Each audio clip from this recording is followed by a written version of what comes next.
what we're going to be covering today is home evaluations. Home evaluations are the most important thing when you're going to be selling your home. But there are some dangers that are going to come with that home evaluation fear set that people have. One of the most in-demand things that we get asked is for home evaluations, for someone to come into your home. And you would wonder, why are people still asking for you to come into your home and give you an evaluation, since we have so many of these programs online that are AI driven, like Zillow, Zillow, House Sigma, all of these AI programs that can do it? Is because now more than ever, people are not trusting of AI. One of the greatest mistakes people make in their home selling adventures is they believe for some reason that all agents are being honest with them. Remember how the real estate transaction works. When you go and interview several real estate agents, they will then give you the price of what they believe that it will sell for, and then you have to sign a contract with them. Once you sign that contract cannot go anywhere for 3 months or 6 months, something like that. If they tell you a very high price, you get all excited and you sign that contract, you can now no longer change the agent that you're working with for the next 6 months. He already has you tied up. So it is in an agent's best interests to give you the highest price possible. And once you get that highest price possible, you think you're going to do well, but that is not going to be the selling price, my friends. You will sign that, and then you're locked into him for 6 months, and guess what happens the next day, the next week? He's going to tell you, yes, we can't get anywhere near that price. We're going to have to go much lower.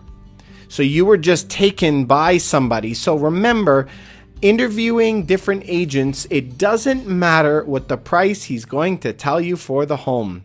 That is not the most important number you should be looking at. The most important number that you should be asking is, how many buyers is he currently working with? Most important question. How many buyers are you currently working with? Most important, because then he's going to tell you the actual price of the home.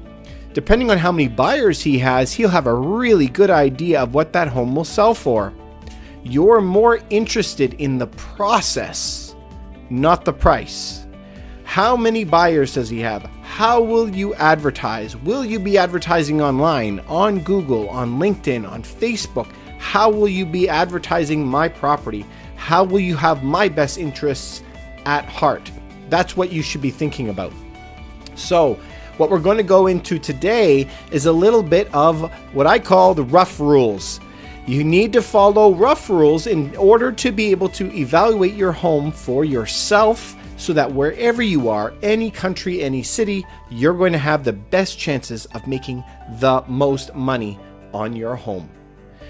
So what you have to do is first look at the comparables that you can get in your area. Try to find the comparables in your area. You can normally do that on some of these programs like Zillow and Zillow, for example. Get the comparables of the homes that have sold. Don't bother with the prices of homes that they're asking. That means nothing. I could ask $2 million for my home, or I could ask $1. Asking price is very different than what is selling. Look for sold prices. Then what you're going to do is get the average from these AI programs like Zillow, like Zillow, like House Sigma. And when you average out that number, it's going to give you the average price. That's what I would do if I was starting off and I didn't know anything. I would look at those averages. Remember, the AI program has no clue. If it's a corner lot, if you have a pool, if you have a rental basement, if it's a brand new kitchen, if it's in a good school district, it has no clue.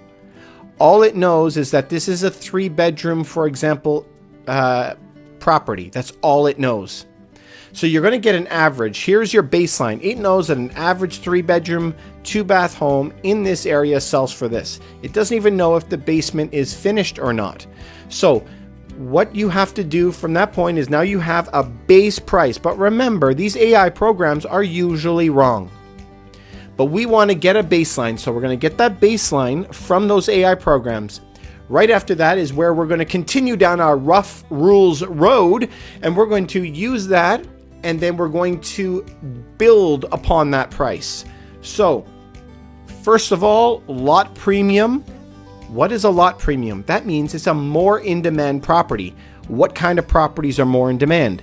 A pie-shaped lot at the end of a crescent? Way more land, right? Worth more. If the property backs onto a park, for example, or a ravine, or a valley, or you see trees, instead of waking up and hello, seeing your neighbor in the bathroom, like when you're 2 feet away. So if you have a pie-shaped lot or back onto a park or onto a ravine, for example, it is approximately 5% premium. 5% more for that property because of that super nice background or setting that it's in. You also have something that we would call a multi-premium home. What would be if it was a pie-shaped lot, premium, backing onto the woods, premium. So what happens if you have a double premium? Well, David, does that mean that I have to pay 5% more for the corner lot and 5% for the backing in a nice valley? No, it does not. What does it mean? It means that you have the Costco effect now coming in. That's another rough rant here. Costco effect is the more you buy, the cheaper it is. So if you buy just a pie-shaped lot, 5%, just backing onto the woods, 5%. You buy the two together, it's no longer 10%, 5 and 5. You could get it for about 6%, 6.5%. So the more you buy, the cheaper it is. And guess what? Those that are extra cherries you get is a real big insurance policy for you if ever anything happens in the market, because the demand for those corner lots and backing onto nice units will be there forever. So having that insurance policy in your pocket is amazing. You really, really want that. So you can have a lot premium, but did you know you can also have a neighborhood premium? So what happens if you're in a great area, a great school district? We just closed on one in Hamilton that was on top of the escarpment. So it's on top of this cliff that overlooks the whole city. Do you not think that that would be a premium? To be up top overlooking the city? Of course it is. Even though the lot itself did not have a premium, it was only a couple houses away from the cliff face. That is valuable. So a neighborhood premium is also going to be applied to your averages that you have from the different AI programs. So averages from the different AI programs, you're going to add your premiums for your property. Remember, we have regular premiums or a multi-premium. When we have more than one, then the Costco effect can help bring the price down. Or lastly, a neighborhood premium. So now we can figure out what that land is going to be worth. And lastly is what we call the plus minus. So what are the pluses to the home? What are the negatives to the home? You have to know your area, right? So if you walk into the kitchen and you see that it's really beautiful, very modern, it may be $20,000 above what the average home is in that area. So we're going to walk around that area and make sure that that is going to give us an extra 20,000. We're keeping that in our mind. 20 grand in the plus column. Then we walk downstairs and we see there's no door going outside for the side entrance. Every other house in the neighborhood has that. Okay, so that's a negative. That's about 5,000 to put in. So we're going to negative that. And then we're going to go in the basement, and the basement is completely finished. That's 50 grand, whereas all the other homes are not finished in this area. So you're slowly going to be putting all the pluses and all the minuses, and maybe at the end of your beautiful tour of this home, we're going to notice that there's $70,000 of pluses, $20,000 of negatives. What does that give you? Put them together, you're plus 50 grand.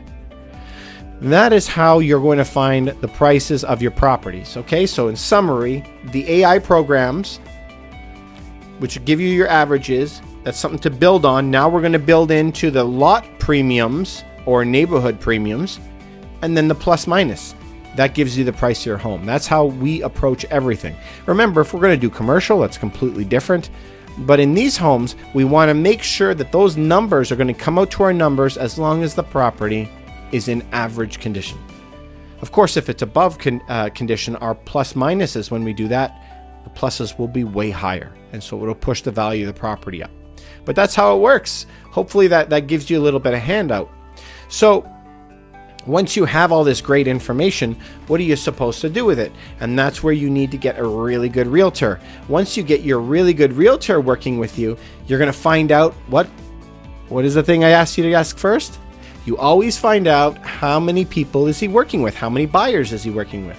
Once you find out how many buyers he's working with, then he can tell you the demand in the area, what people are asking for to be built, what appetite they have, like how fast they're bidding on properties, and give you a good idea of when they can close. And you want to know how many people he's working with. Many times, if you're working with us, we have 1,900 registered buyers right now. So if you have 1,900 buyers, the likelihood is I already have a buyer for your property, and you don't even have to go live and have hundreds of people walking all over your house, right? Sneezing on everything, touching everything. And then you have to sterilize it when you move back in. So that's what you would need. But a good realtor is going to be able to help you with the stager in what we call smart money renovations. If you can figure out the prices of things and figure out you might be able to make $50,000 more on this property rather than spending $100,000 more. Maybe putting in a pool is not going to make you any money, but putting a $10,000 bathroom is going to make you $50,000 in return. I mean, that would be worth it, right? So we're always trying to figure out what is the lowest price that you can spend so that you can make a lot more money on the other side. Make any sense? That's exactly what we do. So